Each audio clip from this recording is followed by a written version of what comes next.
আসসালামু আলাইকুম। কেমন আছেন সবাই? দিনার রান্নাঘরে সবাইকে স্বাগতম। আজকে আমি ডুমুর দিয়ে আলু দিয়ে ডিম দিয়ে একটি তরকারি রান্না করব। এটা কিন্তু ডুমুর। এটা আমি বেটে নিয়েছি, আগে কুটে ধুয়ে পরিষ্কার করে সেদ্ধ করে ডিপে রেখে দিয়েছিলাম।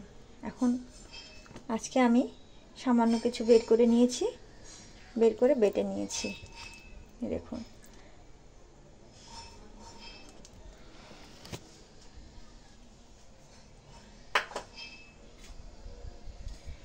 ডিমের সঙ্গে আলুটাও সেদ্ধ করে নিয়েছি। এখন রান্না করে নেব।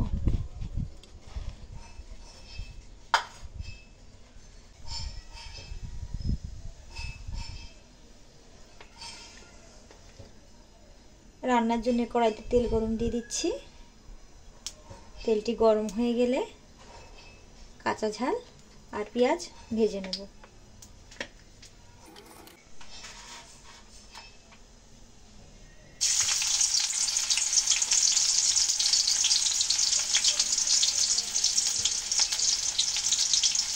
পেঁয়াজের সঙ্গে কিছু গরম মশলা দিয়ে দিচ্ছি। পেঁয়াজ ভাজি ভাজি হয়ে গেছে। এখন সামান্য পরিমাণ পানি দিয়ে দেব। পানিটা দিয়ে দেব আদা, রসুন আর পেঁয়াজ বাটা।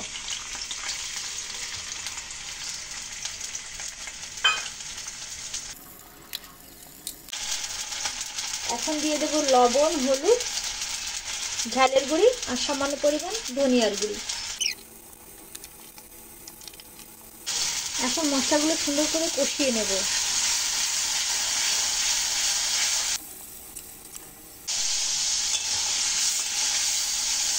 মশলা সুন্দর করে কষাই করে নিয়েছি, তেল ফুটে গেছে। এখন বেটে রাখা ডুমুরগুলো দিয়ে দেব, দিয়ে সামান্য একটু পানি দিয়ে দেব।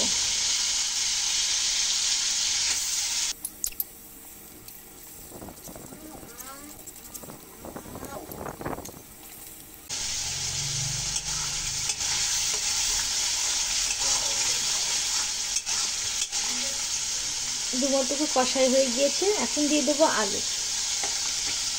আলু দিয়ে আরো কিছুক্ষণ কষিয়ে নেব।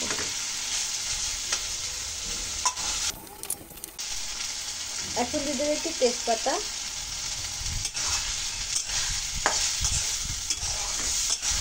দিয়ে আলুটাকে একদম ভাজি ভাজি করে ফেলব। ডুমুর আর আলু মশলার সঙ্গে একদম ভাজি ভাজি হয়ে গেছে, দেখেন ঘন্ট হয়ে গেছে।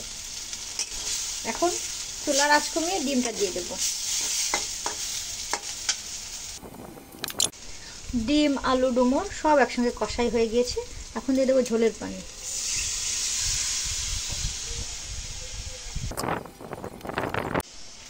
তরকারিটা উতলাতে শুরু করেছে, একটু নেড়ে চেড়ে ঢেকে দেব।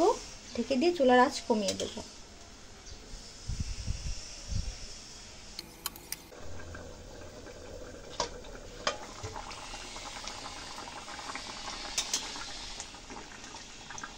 তরকারিটা উতলিয়ে গেছে।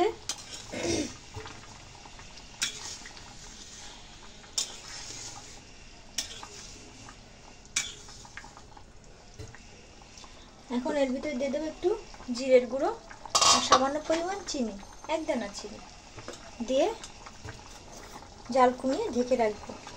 ঝোলটা নিয়ে নামিয়ে নিলে তরকারিটি তৈরি হয়ে যাবে।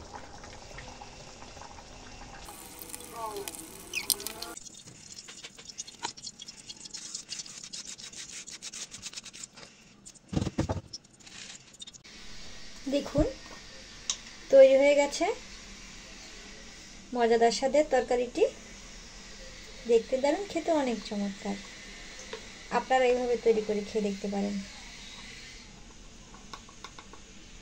এখন উপরে একটু গরম মশলার গুঁড়া ছিটিয়ে দিচ্ছি, স্বাদটা আরো ভালো হবে। ভিডিওটি দেখার জন্য সকলকে অনেক ধন্যবাদ।